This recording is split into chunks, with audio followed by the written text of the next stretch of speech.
The next station is Innovation. Innovation. Innovation Station goes to space.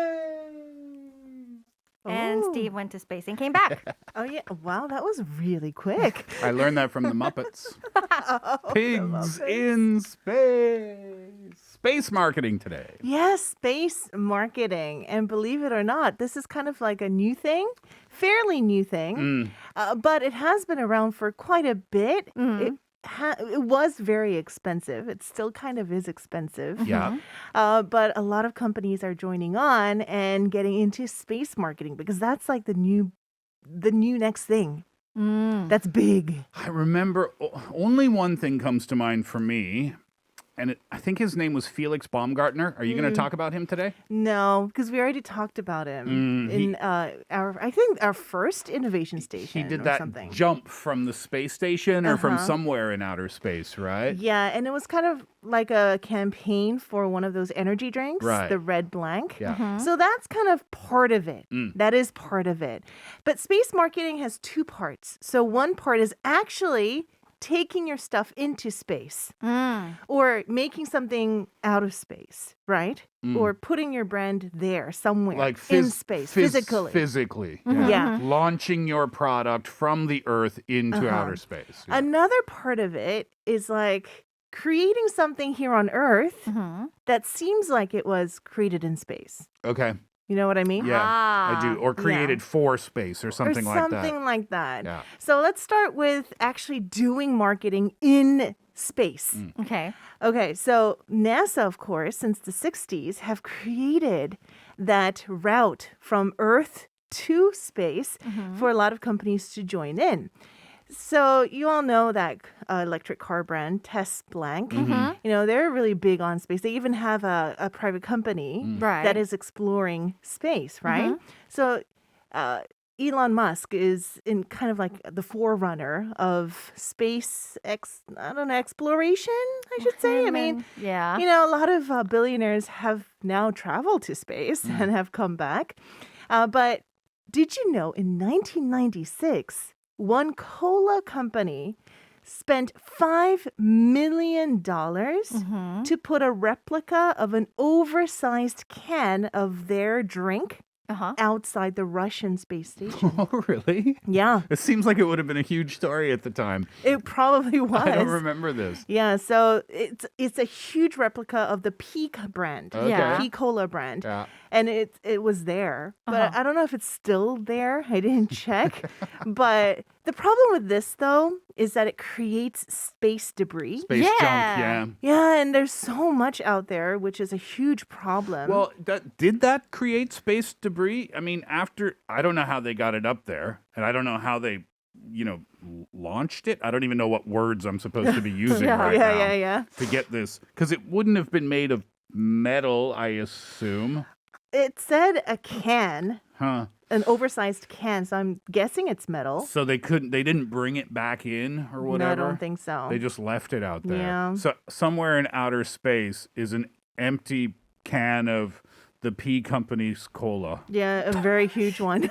Now, if that's not human beings trying to ruin outer space, I don't know what Exactly. Oh my. And one pizza brand, the Blank Hut brand, well, they did a lot of stuff in space, including delivering a fresh, oven-ready, vacuum-sealed personal pan pizza to the International Space Station. Now, that's good, because the cola company, they just, well, here's a picture of our can in outer space. It doesn't really, there's no connection to anything, right? True. But the pizza company, they could say, oh, look, we can even deliver to outer space, and your pizza will still be hot when it gets there. So this was in 2001. So not too long ago, about 20 years ago, right? Since then, a lot of companies have tried to do something out in space. Some have failed, some have succeeded because, going to space itself, it's a risk, right? It was a bigger risk back in the days. Yeah. Well, one sportswear company, the Adi Blank company, in 2019, they teamed up with NASA, and they made a partnership. And then what they did was they used the fabric that uses a special method called the TFP method to build like space wear. Yeah. And they used that to incorporate it into one of their sneakers, their running wear.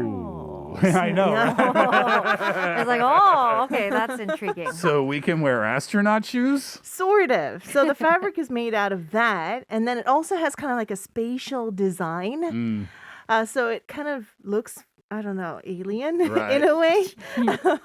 And what they also did was, I think in 2020 or maybe early this year, they sent one of their footballs, like the ball itself, into space.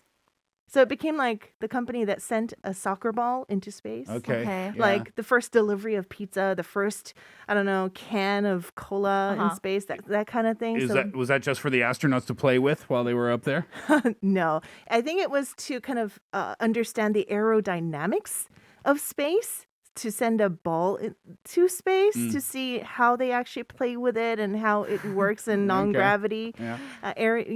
places and stuff like Yeah. that. So yeah, I mean, they have their reasons, but it's a lot of publicity. Yeah, Right? totally. Of course, because when anything gets sent to outer space, it's always in the news every Yep. single time, right?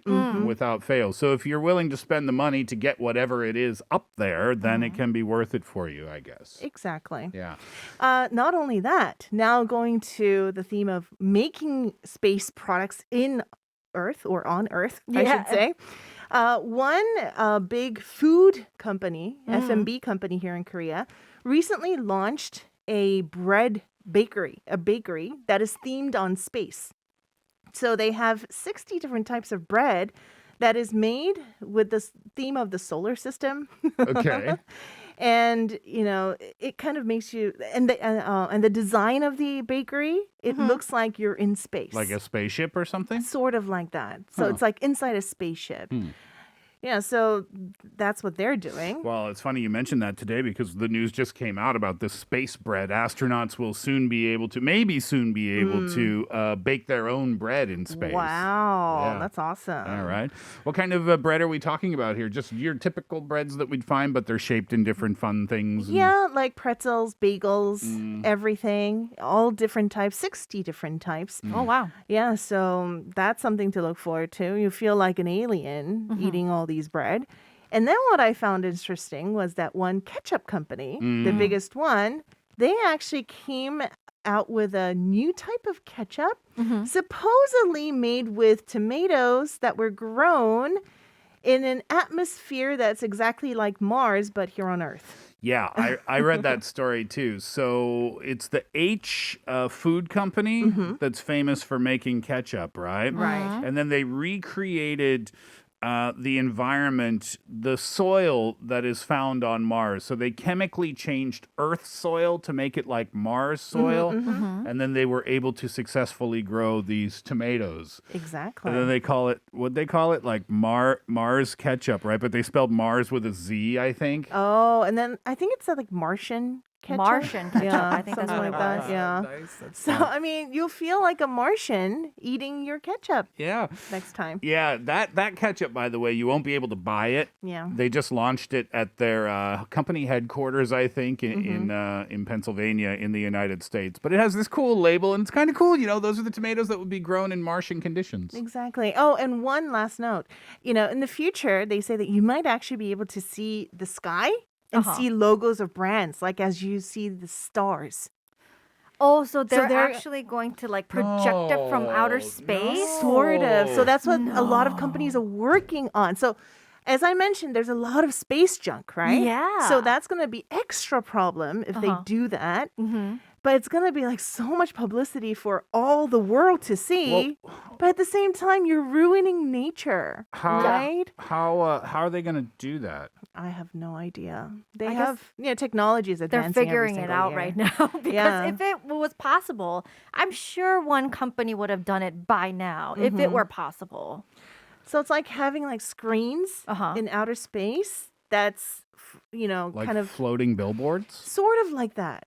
And it's headed towards, its front is towards the Earth. So people on Earth can see it. So it's like a satellite type thing that will orbit perhaps, and Maybe. then just depending on where you are at any particular time of day or in anywhere in the world, you might be able to see it, you might not be able to see it. I hate this idea. Yeah, I hate don't it too. either. It's Oh. like the Batman sign, but not projected from Earth, but from Oh. outer space. Like, I Right. even thought about the Batman sign just now, but even that would probably require a lot of electricity. Sure. And I'm like, but why? Well, these things might be able to be solar powered, right? Maybe. You might be able to use the sun's energy. Side note, the sun is green, blue, not yellow. Hashtag earlier on in the show today. But just advertising things in outer space, is that necessary? I don't How know. much money do these companies need to make until they're More. satisfied? More. Yeah, more. They're never satisfied.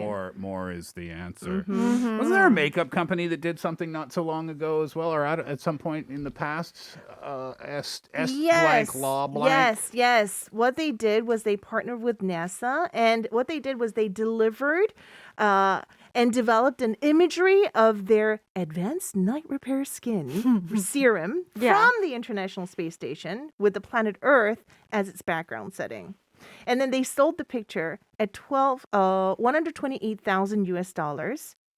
And they said that if you buy it, it will be good for they will give it to charity or something like that. Wait, the makeup, it sold for $128,000, and then the makeup. Oh no, hold on. So $128,000 was the photo shoot. That's how much it cost. And then they said that if they sell one of the facial products that Yeah. went to space and maybe came back, Yeah. then all the costs will go to charity because it's like one of a kind. It will probably be auctioned off. What do you think, Kate? Would you be intrigued by that, like something that's been in space and then has returned to Earth? Okay, if I'm 100% honest, I like the idea of space and doing further studies and figuring out about our galaxy and our universe and whatnot. But when it comes to things that were in space, I have zero interest. If it's going to be a serum, it better work miracles for my skin, not having been in outer space. Yeah. Yeah, but FYI, NASA, they pay, or SD blank, they reportedly paid these astronauts Yeah. who used their serum and took photos and videos of it in space $17,500 per hour. Oh, Per hour. Per hour. that's So a good salary. so they're saying maybe astronauts will become the next level of influencers. Oh my God, no, please don't. No. We already have enough on Earth. We don't need any in space. So we want to have floating billboards around our planet. And our astronauts are more focused on their Insta accounts Oh, than they are about pursuing knowledge on other planets in our galaxy. No, I mean, that's their first priority. oh, this is like a passive income thing. Yeah, it's a passive income thing. When you're not busy Yeah. astronauting. And they also send music into space too. That I know. Yeah, so Sarah Brightman, if you Uh-huh. know her, she was like the diva of the Phantom of the Opera. Oh, yeah. Yet she almost made it to space. I don't know if she actually made it, but when I heard about it, I think it was like 15 years ago, she attempted Whoa. to become the first woman to actually have a concert in space, Yeah. but we haven't heard that news yet, so no one has gone yet. Huh. But you can play music Inside space. the space station. Yeah. Fun. All right, thanks for that, Caleb. We'll leave the first hour there.